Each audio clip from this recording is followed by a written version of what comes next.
Hey, welcome back, ladies and gentlemen. It's been a while, but let's continue to see how quickly we can go through the rest of this. So everything works fine here on the Intended Learners tab. We are not yet saving data, but not to worry. That's easy peasy. What we want now is to just organize our JavaScript a little bit better. So I'm back here in our views in the admin section, and we are on courses.view.php. That's the file. So I've got two sets of script tags. So the first one here is a script tag for the common functionality to all the tabs. So this is the code up here, quite an amount of code here. Okay, so this part right here is for the general situation. Every tab uses this data, sending these functions, sending data, receiving data, handling the result, etc., etc., and setting the tab as well. So this is common functionality. But then we have this down here where I added a second script tag. And this one says for Intended Learners tab. So all this code is just for the Intended Learners tab, which is right here. So in order to organize this a little bit better, what I would do is I'm going to convert this. So we're going to break things a little bit because things won't work as they're supposed to. So what we'll do is refactor the code and then make sure everything still works as planned. So first of all, let's call our variable. We're going to use var, or we can use const like this. So const is short for constant. So this thing is going to be constant. Now you may think, oh, but we're going to be adding things in here and that. So how is it still a constant? Because if I say constant num like this and say is equal to 4, I can't then later say num is equal to 6 or 7. This is not going to work because this is a constant. However, if you have a constant num like this and then you set it to an array like so, let's say, now you will be allowed to change the values in the array though. I think it's just that I think you can't add more items to this, but you can change the actual values in there. Anyway, constants work like that. So it's been a while since I've dived into that topic, so I may not be remember things as they I remember things as they used to work. I don't know how they work now, but let's use a constant still because it works, so why not? So I'm going to call this one Intended Learners, or you can call it IL for short. That way you have less code to type like this. If this is professional code, you could do that, or you could do this for easy reading the next time you see it. And then we do that. So yes, we're gonna do this. So from here we get everything. You see this var, all of this, we grab all of this and put it here. Now the way we do things here is we put a key value pair. So let me do it slowly so that we can actually see what's going on. So I'll cut this, I'll copy this and put it here. So I won't remove things yet. Students learn minimum input. Okay.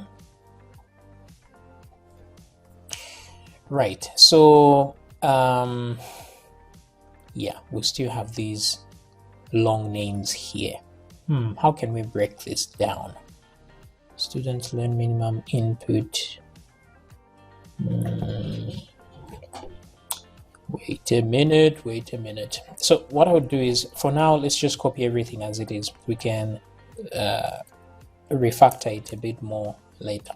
So I'll do this instead and then put a comma, because this is kind of like an array we are creating here. So there's one item here, then we put a comma and add another item. So in order to access this variable, instead of just saying var or accessing it like this, when I say alert and then I say students input like this one, like so. Instead, now what I need to do is put this at the beginning and say Intended Learners like that, then dot and then I can access that item in there. So this is supposed to make things easier, but this seems to be much longer. Now the advantage of this is that if we had, it's a little bit more organized code. So if we want to copy this code, we just copy the whole constant as it is, and we copy its functionality together with it. So let's continue. We're going to refactor this a little bit further. I'm going to paste this. So or equal sign will change to a full colon like this. And then let's keep going. Now I can speed things up by just doing that. And then let's remove all var like this.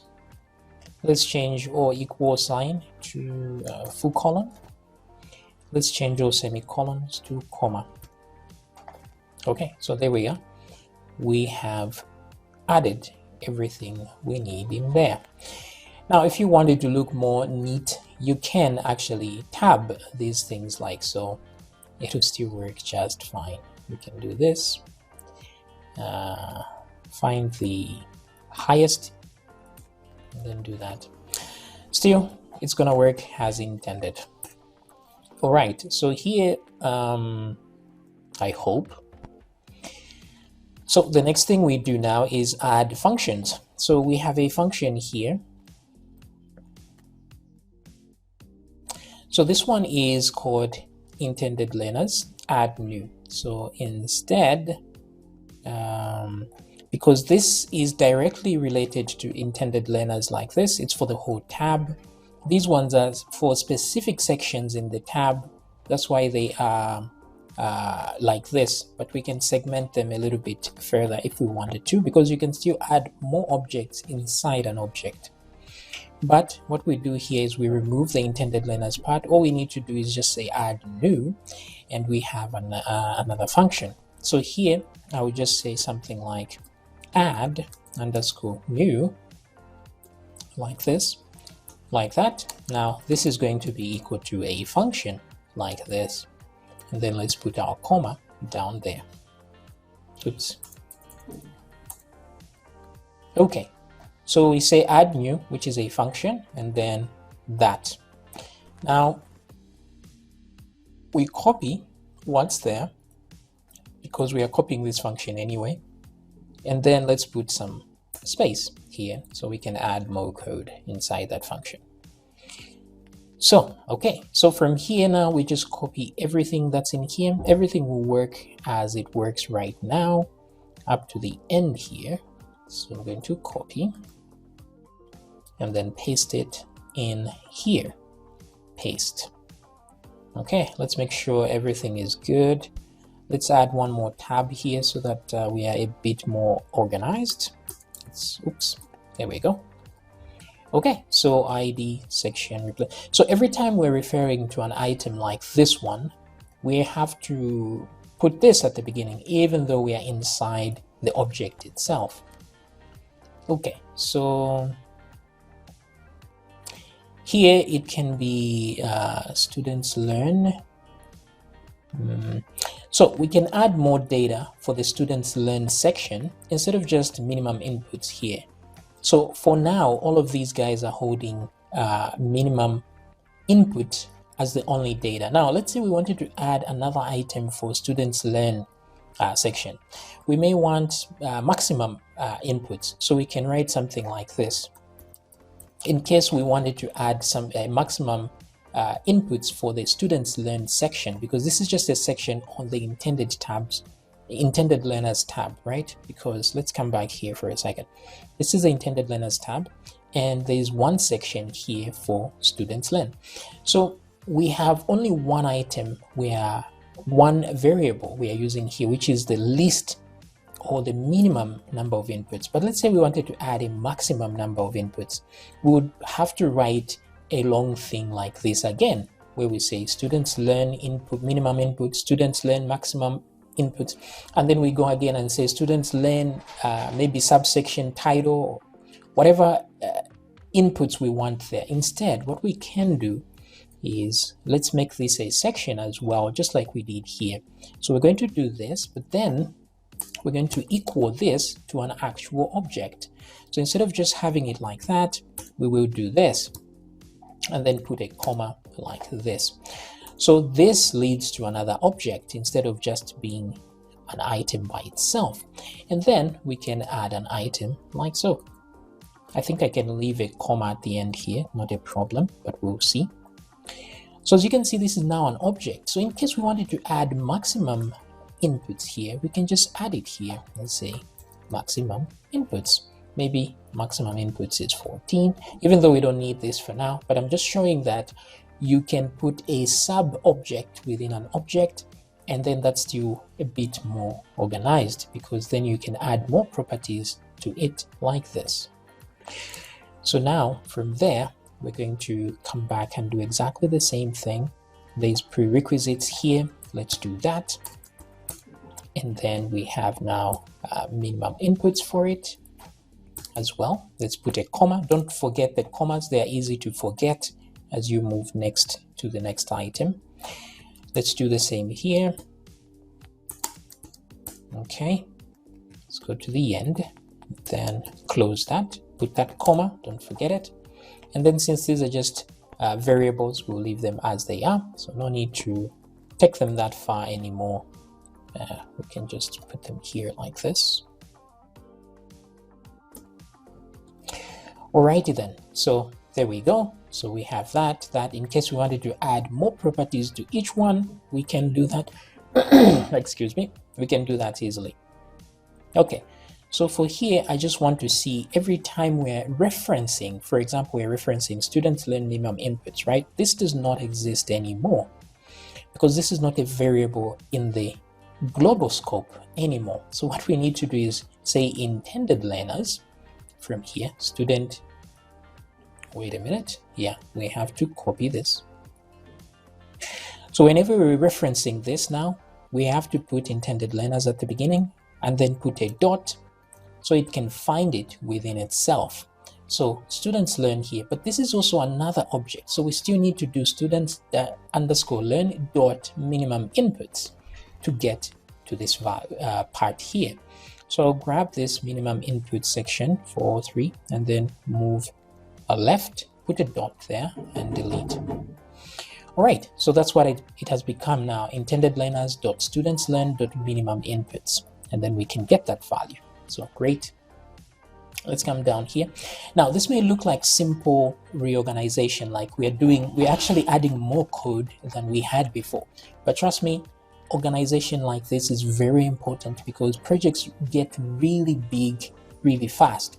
They can get very, very complex, and if you have code all over the place, it's going to get increasingly harder to edit things. But when things are organized like this, it becomes very easy to add things. Let's say, for example, the client comes in and says, okay, for the students learn section here, I want an icon here that I can, let's say, read from the database. I can have a control section here where I can add an icon for this section so that people can see an icon here.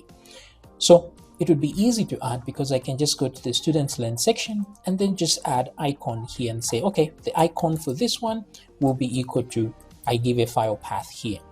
And this will be very organized because now wherever I want to read that icon, I'll just say intended learners.studentslearn.icon, and that's good. I don't need to create a whole new variable like I would have done previously, because normally I'll just go here and say students learn underscore icon or something. Then there'll be so many variables, it will be hard to know what's doing what, but like this, they are all in one place and we're organized. All right, hopefully that makes sense. So let's move along here. My div is being taken from the document itself, so this is going to survive as it is, no problem. Var_min, the variable is declared in here, so we don't need to touch it. But what about section? Where does section come from? So section is coming from the function itself, so we don't need to worry about it. Okay, great. So everything here is good, I think. We only need to worry about things that we are referencing that are coming from here. So for now, this is all good. So this and this function done. So let's do one more function and then we can call it a day. So this function ends here. So I'm going to grab from here. Let's go boom. Let's move this function. Yeah, copy. So it's intended learners. It says tab action. So we're just going to get tab action and then E at the beginning here. So let's go back to our object. So make sure there's a comma here. And then we call it tab action like this, and then is equal to function. And then we put that E and then paste our content. Let's give it a tab so that it's more organized. So tab again. There we go. So everything looking good. Let's see any references that are referencing objects within this item. And we have none of that. If you want to look very neat, still you can tab these guys like so. It's always nice when these equal signs are in there, but nothing to do with functionality at all. Now this to move is being declared here, so it's all good. That's fine. What else? Okay, I think everything in here is awesome. Great. So maybe we can do one more. Let's go. Oh, so there are just a few functions left. So we have tab action there. Let's grab these guys here. So there's intended learners, there's tab drag start, tab drag over, etc., etc. So let me just copy all of them as they are like this. So copy and copy. And then let's come up here. Where are we? Right here. So don't forget the comma at the end here, very important. And then paste like that. Let's tab them in. So here I'll get this part, cut and paste it here, full colon, function, and then let's remove that name. Great. And so tab start